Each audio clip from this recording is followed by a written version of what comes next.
문노는 자신의 두수 없는 처지를 탄식하며 말했다. 나는 선모를 사랑하여 받들지만 그 사랑의 근본은 의지와 기계에 있습니다. 그런데 선모가 처세를 말하며 나를 감싸는 것은 사뭇 사사로운 때문이라 할 수밖에 없습니다. 정이 사사로이 행해지면 의리가 감추어지게 마련입니다. 이미 선모는 신에게 몸과 마음을 허락하였고 신 역시 선모를 거스르지 않기로 죽음으로써 맹세했습니다. 그렇다면 신과 선모가 함께 나누는 정이 사사로운 인정입니까? 의리입니까? 우리는 어떻게 해야 한 길을 갈 수 있단 말입니까? 옆과 뒤를 돌아보지 않고 오로지 앞만 보며 달려온 건강한 사내는 정에 굴복하는 것이 나약하고 비겁하게만 느껴져 분통을 터뜨렸다. 하지만 윤궁은 문노가 화를 내도 놀라거나 두려워하지 않았다. 그녀는 안온한 얼굴로 웃으며 답했다. 정이 아니면 군과 내가 어찌 서로 범할 수 있겠습니까? 무릇 의는 정에서 나오고 정은 지에서 나오니 이 세 가지는 서로 반대되거나 충돌하지 않습니다. 그러므로 큰 정은 의가 되고 큰 사사로움은 공이 된다고 했습니다. 만약 무리에게 사사롭지 않으면 무리를 거둘 방법이 없습니다. 군이 일찍이 무리를 다스릴 때에도 어찌 일절 사사로움이 없었다고 하겠습니까? 군과 더불어 동침한 밤에 나는 꿈을 꾸었습니다. 새로 만든 커다란 소가 내 품으로 들어왔습니다. 나는 반드시 호랑이 새끼를 낳을 것입니다. 세상을 움직일 영웅의 아들을. 둥근 배를 쓰다듬으며 흡족한 미소를 짓는 윤궁의 모습은 거룩한 모신의 현연인 양하였다. 그 야릇하고 신비한 모성의 빛에 압도되어 문노는 더 이상 아무 대꾸도 할 수 없었다. 윤궁은 어루만지는 듯 선포하고 나긋하고도 단호히 말했다. 대중 또한 사람의 자식입니다. 남의 자식은 소중하게 여기고 자기 자식을 소중하게 여기지 않는 것은 진정한 의가 아닙니다. 자기를 손상시켜 명예를 지키는 것 역시 사사로움에서 나옵니다. 군과 더불어 내가 서로 사랑하는 것은 순수한 정에 의한 것입니다. 무리들이 군에게 의지하는 것은 정이 발현되기 때문입니다. 청컨대 내 아이의 조금은 아버지가 되어 주십시오. 내가 아는 세상의 진실은 오직 그것뿐입니다. 문노는 용궁의 말에 크게 깨닫고 무릎을 꿇으며 말했다. 선모는 진실로 성인입니다. 신은 다만 어리석을 뿐입니다. 세상 만물을 낳아 기른 모신의 도조한 기운은 그녀가 품은 모든 누추하고 보잘것없는 세사를 성스럽고 위대하게 만든다. 꽃은 칼을 이긴다.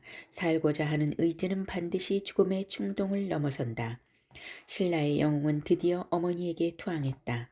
문노는 진지제의 폐위에 참여한 공으로 선하가 되고 관이가 아찬에 이르니 비로소 골품을 얻게 되었다.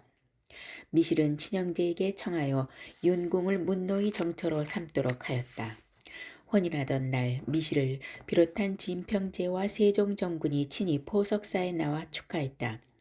윤궁은 다툼이 없고 검소하여 문노의 무리를 자기 형제처럼 사랑하니 손수 옷을 지어 낭도들에게 하사하고 문노가 종양을 앓을 때 입으로 빨아 낫게 하였다. 그리하여 무사람들이 부부에 대해 말할 때 지아비를 택하는 데는 마땅히 문노서나 같아야 하고 철을 얻는 데는 마땅히 윤궁 낭조와 같아야 한다고 입을 모았다. 문노는 윤궁의 조언에 따라 몸을 굽혀 미실을 설기고 서론을 맞아들었다.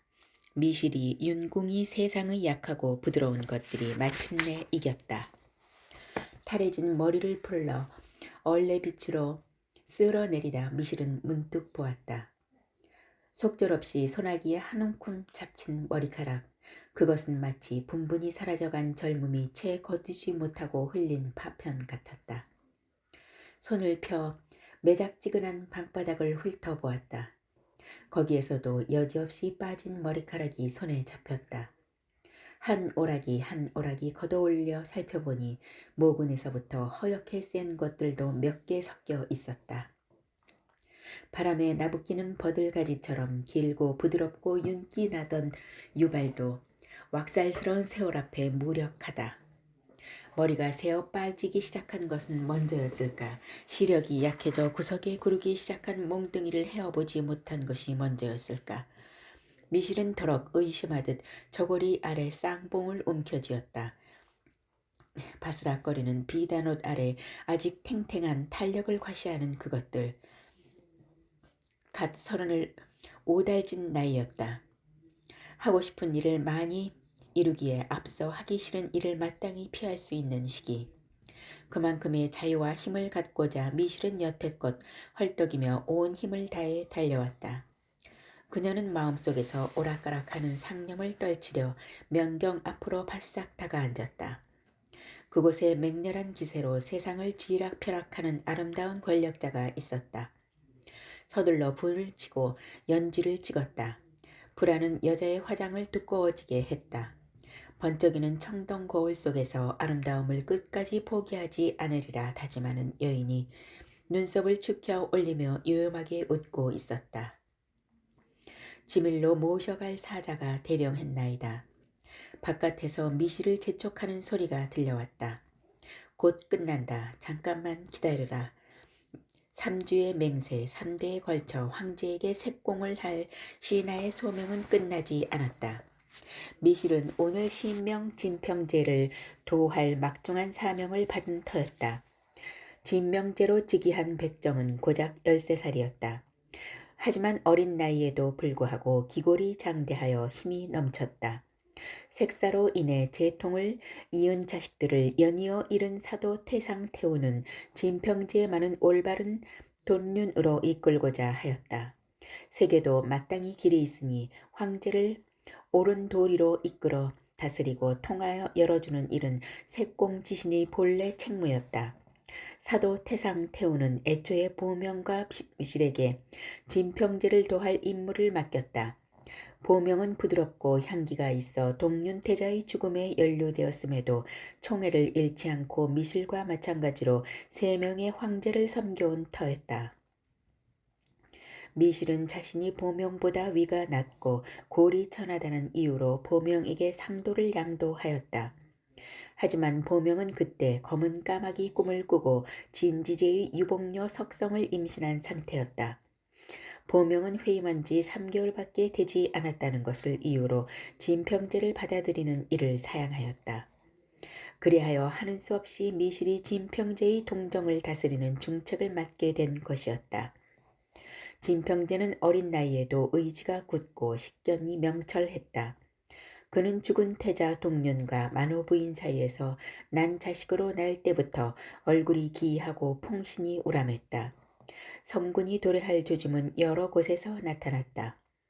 진평제는 즉위하던 해 공원뜰에서 천사를 만나 상왕이 내린 옥대를 전해 받았다. 전륜 왕으로 세상의 수레바퀴를 돌리고자 하였던 진홍제의 염원이 어린 손자에게까지 전해진 것이다. 진평제는 이것을 신물로 받들어 소중히 여겨 큰 제사에는 반드시 이 옥대를 매곤 했다. 어느 하루는 진평제가 천주사 내제 석궁에 행차하여 섬도를 밟는 순간 돌 2개가 한꺼번에 부서지는 기이한 현상이 일어났다. 곁에 있던 신하들이 깨진 돌을 수습하려 하자 진평제가 말리며 명하였다. 이 돌을 옮기지 말고 후세 사람들에게 보여라. 곧 세간에는 신앙의 신장이 11척에 달한다는 소문이 짜하게 퍼졌다. 하늘과 가까이서 버타는 거인의 등장이야말로 소박한 민인들을 감격시키는 길조였다. 진평제는 전황이 폐위되고 신앙이 옥립되는 뒤숭숭한 정세를 말 그대로 온몸으로 헤쳐나가고자 하였다. 실로 자를 세워 젠 11척의 키가 아니더라도 백성들이 불안한 마음속에 그는 우뚝한 기둥으로 자기를 고추 세웠다. 진평제는 성품이 어질고 효성스러워 3명의 태후를 깍듯이 모셨다. 궁중의 3태후란 진흥제의 황후인 사도 태상태후와 진평제의 어머니 만호태후, 진지제의 왕비 지도태후를 일컬었는데 진평제가 어른들의 명을 극진히 받들어 따랐기에 낭도 중에 승진하기를 좋아하는 자들은 모두 태후궁에 붙는다는 말이 나올 정도였다. 하지만 미실의 눈에 그는 다만 13살이 뜨겁고도 깨끗한 소년이었다. 하지만 미실의 눈에 그는 다만 13살의 뜨겁고도 깨끗한 소년이었다. 문득 큰 덩치를 웅성거리며 멋쩍고 쑥스러운 마음을 드러내 보이는 모양이 지난 한때 만난 소년과 꼭 닮아 있어 미실은 자기도 모르게 밭은 숨을 들이켰다. 오 기린이여. 사내들은 아무것도 남기지 않고 떠났다. 뜨거운 숨결도 달뜬 몸짓도 순간이 지나면 가뭇없이 사라졌다. 다만 그 씨앗이 움터 새 숲을 이루고 또 떨어져 걸음으로 썩어간다. 미실은 두 팔을 크게 벌렸다. 오직 드넓은 대지만이 사라지고 기억한다. 살아있는 모든 것들은 지워지지 않는 땅의 추억이다. 미실보다 머리 하나는 더 큰 새싹이 그녀의 좁은 품을 파고들었다. 쟤는 색이 무엇에서 비롯된다고 생각하십니까? 미실의 물음에 진평제는 고개를 갸웃거렸다. 육신이 있기에 색육이 있지 않겠는가? 물론 육신이 없고서야 어찌 색이 발현되겠습니까? 하지만 무릇 색이란 육신보다 마음의 근본을 두고 있다 할 것입니다. 마음이 열리지 않고서야 몸이 열릴 리 없고 진정으로 사모하고 갈구하지 않는다면 남녀의 함함에 득보다 실이 더 많을 것이옵니다. 미실은 태어나 지금까지 한 번도 의심해 본 적 없는 음양의 바른 이치를 차근차근 설파하였다. 장창 화미의 고사가 가르치나이다. 한나라 시대 평양 사람 장창이 선제를 받들어 경조윤으로 일할 때 도시에는 도둑이 없고 시골에는 거린이 없었다고 합니다. 그런 장창은 유독 부부간의 정이 돈독해 아내를 위해 직접 눈썹을 그려주곤 했답니다. 그리하여 장안의 장경조가 부인의 눈썹을 어루만진다는 이야기가 흉인 셈인 듯 떠올랐습니다. 임금이 불러 그 이유를 물었습니다. 그때 장창이 무어라 대답했겠사옵니까? 소년 왕은 미실이 고사를 들먹이는 영문을 모르는 듯 고개를 갸웃거렸다. 소년의 여린 속살과 간니로 겨우 들어찬 깨끗한 입속에선 희미하게 수밀도 냄새가 났다. 도원의 분홍 향기가 이와 흡사하리라. 미실은 부른듯 도노하였다. 내가 죽어 떠난 후에도 그는 남아 살아가리라. 그는 미실이 사라진 다음 세상의 주인이었다.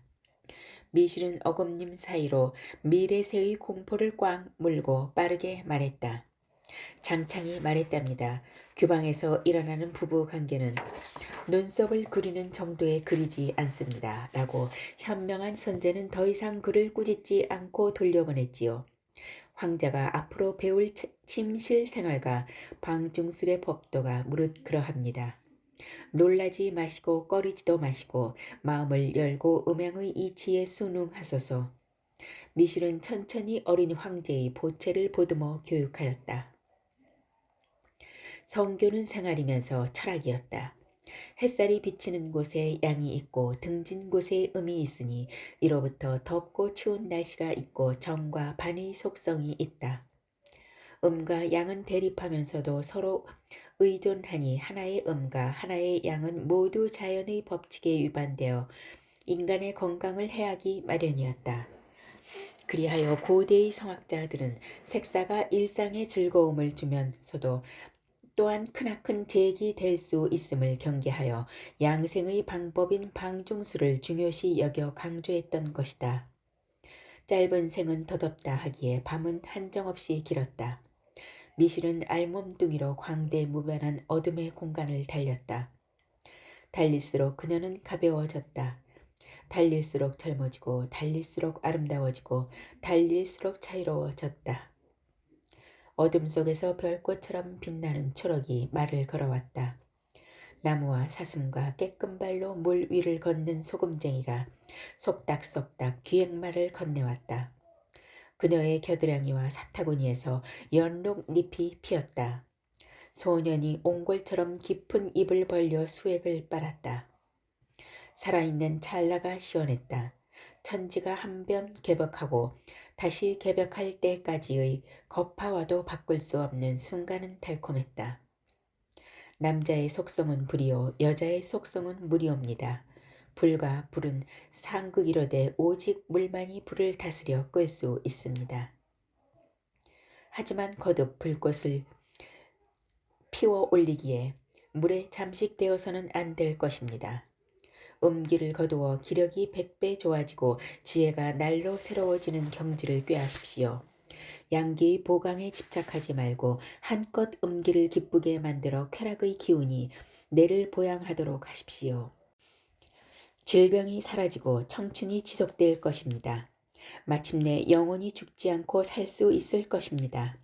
몸을 구부렸다 펴고 고개를 숙였다 쳐들고 약물이 음문으로 얕고 깊게 나갔다 들어오는 방식도 다양하여 언여수를 전수하는 미실의 수업은 하루가 지나고 이틀을 넘어 이어졌다. 소녀경의 구법과 합음양의 10절, 통현자의 30가지 교화법이 모두 동원되었다. 진평제는 미실이 이끄는 대로 거침없이 자신의 본능을 따라 행하였다. 모든 학습이 끝날 즈음 미실은 자기 아들보다도 어린 제자에게 다짐하듯 말하였다. 마음껏 사랑하십시오. 후회 없이 아끼고 돌보십시오. 사랑의 상대는 마음의 길을 따라 바뀌겠지만 순간의 진정만은 잊지 마십시오. 소녀경에서 남녀 쌍방이 반드시 먼저 사랑한 후에 행위할 것을 강조한 이유가 여기 있습니다. 색사는 서로 느껴 함께 응대하는 것입니다. 양이 음을 얻지 못하면 기쁘지 않고 음이 양을 얻지 못하면 사랑의 감정이 싹트지 않습니다. 색사에서 가장 꺼려야 할 것은 음종함보다 두려운 무감과 난폭함입니다. 쟤는 부디 여스승의 말을 잊지 마소서. 사랑, 사랑이라 공주는 과연 색을 나눈 모든 사내를 사랑하였다. 진평제의 물음에 미실을 감추지도 못하고 마땅히 그러하옵니다. 소녀는 무별들처럼 수많은 사랑을 가졌습니다. 그리고 단 한 번도 그 사랑을 후회 본 적이 없사옵니다. 황제의 지미를 뒤로하고 나오는 길에 미실은 현기증을 느끼며 잠시 기둥에 이마를 대고 섰다. 색공을 하고 돌아서는 길에 다리가 후들거리고 미열이 돋는 것은 더 이상 젊지 않다는 증거일 것이다. 진평제에게 한 다짐은 결국 그녀 자신을 위한 것이었다. 그녀 생애의 몇 밤이 또다시 사랑으로 졌다. 미실은 사랑으로 탕진한 시간을 결코 후회하지 않으리라 다짐했다. 미실의 가르침으로 양기가 통하게 된 진평제는 스스로 보명을 찾아가 도할 것을 요구했다. 보명은 감히 황제의 명을 어길 수 없어 기꺼이 옥체를 받아들였다. 이에 수돌 진평제는 보명을 좌우로 미실을 우후로 삼아 어머니처럼 손위 누이처럼 사랑하였다. 큰 사랑을 공경하기를 신같이 하고 작은 사랑은 희롱하기를 옷같이 하나니 황제의 여스승으로 신국의 도를 널리 펴 존경을 받을 미실 가히 살아있는 여신이라 할 만하였다. 언젠가 어머니 대지를 숭배하는 사람들이 월경과 계짐을 땅에 묻을 때 바티 조상을 맞아 남녀 교합의 제사를 지내면서 씨를 뿌릴 때 들판에서 진행되는 분만 앞에 무릎을 꿇고 기도를 바칠 때 그들은 여성을 다스리는 세상의 복됨을 믿어 의심치 않았다. 어머니의 지혜, 어머니의 공정함, 어머니의 도량을 믿고 모독받은 어머니의 분노와 원한을 두려워했다. 살아있는 어머니의 권능은 도저했고 난산으로 죽은 어머니는 영웅으로 모셨다. 그리하여 오랫동안 비가 내리지 않아 땅이 마르고 곡식이 타들어갈 때 궁중에서는 엄숙한 천재의 의식을 거행하는 한편 민간의 처방을 병행하여 기우제를 치렀다. 무당들은 속옷을 벗고 치마만 걸쳐 입은 채 굿판에 섰다. 물기 하나 없는 바람이 함부로 그녀들의 통통한 허벅지와 가로퍼진 엉덩이를 매만졌다. 무녀들은 분노한 신령과 교접하여 영신했다. 치마를 들추어 바람을 희롱하며 가랑이를 번쩍번쩍 들어 한바탕 음란한 춤을 추었다. 가뭄이야말로 양이 음을 이겨 눌러 음력이 부족해 빚어진 탓이었다. 그래서 무녀들이 지닌 음력의 발산을 통해 신령을 위로하고 천기를 다스리려 한 것이다. 암줄과 수줄의 비녀목으로 연장시키고 줄을 들이는 노리며 줄다리기가 끝난 후 당산나무에 줄을 감아 비는 관장하는 수신인 용과 뱀을 흉내내는 의식이 모두 이러한 풍요의 기원으로부터 나왔다. 동쪽에 남자들이 서고 서쪽에 여자들이 서서 올가미를 둥글게 틀어 돌에 지은 암줄에 비녀목을 꽂으며 주고받은 음담도 잠옷 해게 하였다. 잘 벌려봐. 물건 똑바로 세워. 좀 더 세게 해. 받쳐줘야 들어가지. 이러한 난장은 새 생명이 창조되고 새 질서가 확립되길 염원하는 의식이니 이때의 통읍 난무야말로 신명의 원리에 순순히 응하는 소박한 삶의 몸부림이었다. 미실은 어머니의 법칙으로 정치하였다. 난군을 물리치고 어린 황제가 즉위한 교체기에 스스로 중심이 되어 여러 사람의 마음을 화납할 방도를 고민하였다. 화랑도는 날로 그 세력이 확대되어 기강을 세울 필요가 절실했다. 신라의 고유한 풍류를 이 도를 기반으로 노래와 음악을 즐기며 산수를 찾아 유람하는 화랑도는 이때에 이르러 심한 통일과 그 후를 대비하는 세력으로서 의미가 더해졌다. 계속되는 전쟁 속에 마음 의지할 곳을 잃은 민인들은 효와 충을 강조하는 공자의 뜻과 무의하며 말없이 교훈을 실천하는 노자의 가르침과 악행을 피하고 선행을 실현하는 석가의 교화로서 인간을 감화시키는 화랑도를 우러러 따르려 받들었다. 그즈음 화랑도의 내부에서는 설원의 운상인과 문노의 호국선이 경쟁하며 맞서 겨루었으나 점차 거세어지는 삼국의 쟁탈전에 공을 많이 세운 호국선이 기세를 높이기에 이르렀다. 문노는 신분을 가리지 않고 용맹한 자들을 고관에 발탁하니 초택의 사람들이 앞다투어 도항하고 귀한 무리는 문노를 신과 같이 받들었다. 미실은 세종을 잇는 7세 풍월주로 설원을 천거한 바 있으나 이와 같은 상황에서 설원이 문노에게 미치지 못한다는 사실을 간파하였다. 그리하여 미실은 영을 내려 문노를 선도의 스승으로 삼아 섬기게 하였다. 하지만 언제나 낡은 제도를 개혁하는 데는 기득권을 가진 자들이 저항이 뒤따르기 마련이었다. 선도 중에는 문노에게 주도권이 돌아가는 형편을 불평하는 자가 많았다. 설원 또한 자기 의지와 상관없이 풍월주의 자리를 내놓는 일이 마땅하지 않았다. 하지만 미실이 사랑에 포박된 설원은 마음을 다스리고 낭도들을 타이르며 말하였다. 총주의 명을 어찌 거역하겠는가. 내가 앞서서 문노공을 섬기리라.